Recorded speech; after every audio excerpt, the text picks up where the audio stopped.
చిత్తూరు జిల్లా పుంగనూరులో ఎన్టీఆర్ 102వ జయంతిని తెలుగుదేశం పార్టీ శ్రేణులు ఘనంగా నిర్వహించారు. ఈ సందర్భంగా ఎన్టీఆర్ సర్కిల్ నందు తెలుగుదేశం పార్టీ నాయకులు కార్యకర్తలతో కలిసి పెద్ద ఎత్తున కేక్ కట్ చేసి అన్నదాన కార్యక్రమం నిర్వహించారు. ఈ సందర్భంగా టీడీపీ నాయకులు శ్రీకాంత్ మాట్లాడుతూ పేదలకు కడుపు నిండా పట్టెడు అన్నం పెట్టడానికి ₹2 కిలో బియ్యం పథకాన్ని తెచ్చిన ఘనత స్వర్గీయ నందమూరి తారక రామారావుదే అని, ఆకలి విలువ తెలిసిన అటువంటి నేత చరిత్రలో నిలిచిపోతారని అప్పుడే నిర్ణయం అయిపోయిందన్నారు. ఆనాడు ఆయన ప్రారంభించిన ఆ పథకం ఇప్పటికీ కొనసాగుతుందంటే ఆయన ముద్ర ఎంత బలంగా ఉందో అర్థం చేసుకోవచ్చన్నారు. తెలుగుకు ఎక్కడైనా ఓ రూపం ఇవ్వాల్సి వస్తే ముందుగా కనిపించేది ఎన్టీఆర్ అని, తెలుగు జాతి గురించి చెప్పుకోవాలంటే ఎన్టీఆర్తో ప్రారంభించుకోవాలని అంతగా తనదైన ముద్ర వేశారన్నారు. అనంతరం టీడీపీ మండలాధ్యక్షుడు మాధవరెడ్డి మాట్లాడుతూ ఎవరైనా ఓ రంగంలో ఉన్నత స్థానానికి వెళ్తారు. ఆ రంగంలో దశాబ్దాల పాటు తనదైన ముద్ర వేసిన తర్వాత మరో రంగంలోకి ప్రవేశించి అక్కడ అదే స్థాయిలో రాణించడం మామూలు విషయం కాదన్నారు. అటు సినీ రంగంలోనూ దిగ్గజంగా ఎదిగి వెంటనే రాజకీయ రంగంలోనూ అదే స్థాయిలో సంచలనాలు నమోదు చేసిన మహానేత ఎన్టీఆర్ అంటూ ఆయన సేవలను కొనియాడారు.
ఈరోజు రాష్ట్ర వ్యాప్తంగా పండుగ దినంగా తెలుగుదేశం పార్టీ శ్రేణులన్నీ కూడా జరుపుకుంటున్నాయి.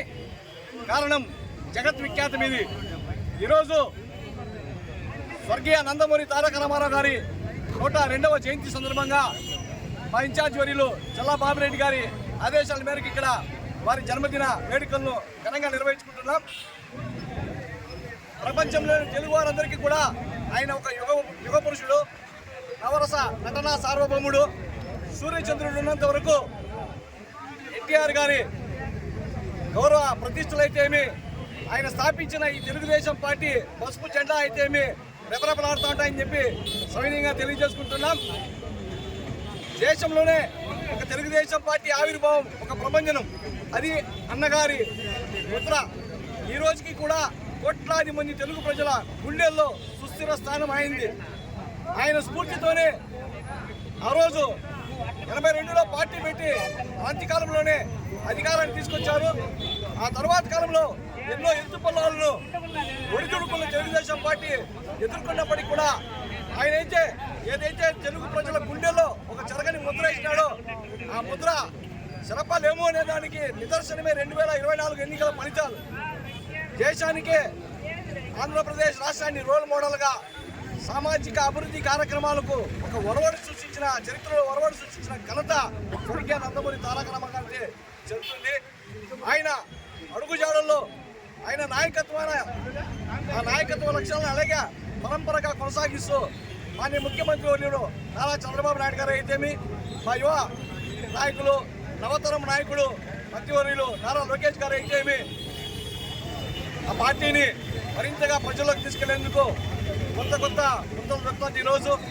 ఈ నేపథ్యంలో ఆ మహానుభావునికి మా ఘన నివాళులు అర్పించుకుంటూ తెలుగు ప్రజలందరినీ కూడా మరొకసారి సవినయంగా గౌరవంగా అభ్యర్థిస్తున్నాం.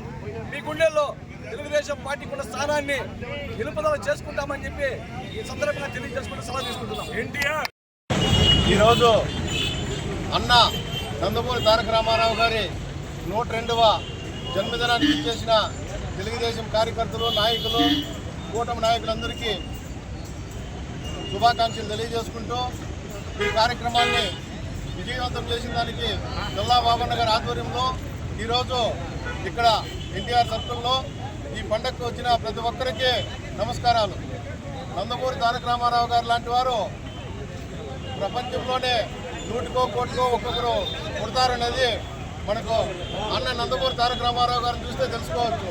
ఒక సామాన్య కుటుంబంలో పుట్టి విద్యాభ్యాసం అయిపోతామనంటే రీత్యా ఉద్యోగంలో చేరి అక్కడ ఆయనకి అనుకున్నంత ఇది లేకపోయేసరికి సినీ ప్రపంచంలో అడుగుపెట్టి సినీ ప్రపంచాన్ని ఉర్రూతలోకించి ఒక ఆంధ్రప్రదేశ్లోనే కాకుండా ఇండియాలో పెద్ద ఒక స్టార్గా వెలుగొందిన నందమూరి తారక రామారావు గారు అక్కడి నుంచి రాజకీయాల వైపు అప్పటి వరకు ఉన్న రాజకీయాలు ఒక ఎత్తు అయితే అట్లా నందమూరి తారక రామారావు గారు కొత్తగా పార్టీ పెట్టి అప్పుడు 43 సంవత్సరాలకు ముందు పార్టీ పెట్టి కొత్త రాజకీయానికి ఒక కొత్త ఒరుగుడు సృష్టించిన నందమూరి తారక రామారావు అన్నగారు ఆ రోజు విచ్చలవిడిగా ఉన్న రాజకీయాన్ని ఒక దారిలో కట్టిపెట్టి కూడు నీడ అనే నినాదంతో ప్రజల్లోకి వెళ్ళి 9 నెలల్లోనే పార్టీ స్థాపించి అత్యధిక సీట్లతో ప్రతిపక్షాలందరినీ సిద్ధు చేసి రాజకీయం అంటే ఇలా ఉండాలి అని చాటి చెప్పిన వ్యక్తి నందమూరి తారక రామారావు గారు. అలాంటి ఆయన్ని మనము కలియుగం ఉన్నంత వరకు కూడా స్మరించుకోవాలని చెప్పి తెలియజేసుకుంటూ అదే పంతాలో ఈరోజు చంద్రబాబు నాయుడు గారు అయితేనేమి, లోకేష్ బాబు గారు అయితేనేమి, ఆ రోజు మన అన్న ఎన్టీ రామారావు గారు ఏ పద్ధతిలో క్రమశిక్షణతో ముందుకు వచ్చినాడో అదే మాదిరిగా ఈరోజు చంద్రబాబు నాయుడు గారు అయితేనేమి, లోకేష్ బాబు గారు అయితేనేమి ప్రతి ఒక్కరూ ఈరోజు ప్రజల్లో అంత మమేకమయ్యి ప్రజలకు సంక్షేమం ఒక పక్క, అభివృద్ధి ఒక పక్క చూపించుకుంటూ అదంతా డెవలప్ చేసుకుంటూ ఈరోజు ఆంధ్ర రాష్ట్రాన్ని గాడిలోకి తీసుకొచ్చి కోటి సభ్యత్వాలు ఈరోజు తెలుగుదేశం కార్యకర్తలు కోటి సభ్యత్వాలు చేసినారంటే ప్రపంచంలో ఏ ప్రాంతీయ పార్టీకి లేనంత కార్యకర్తలు మనకు తెలియజేయాలనుకున్నారు. అది మన చంద్రబాబు నాయుడు గారు, లోకేష్ బాబు గారు గొప్పతనం అని తెలియజేసుకుంటూ ఈ అవకాశం ఇచ్చిన మీ అందరికీ నమస్కారాలు.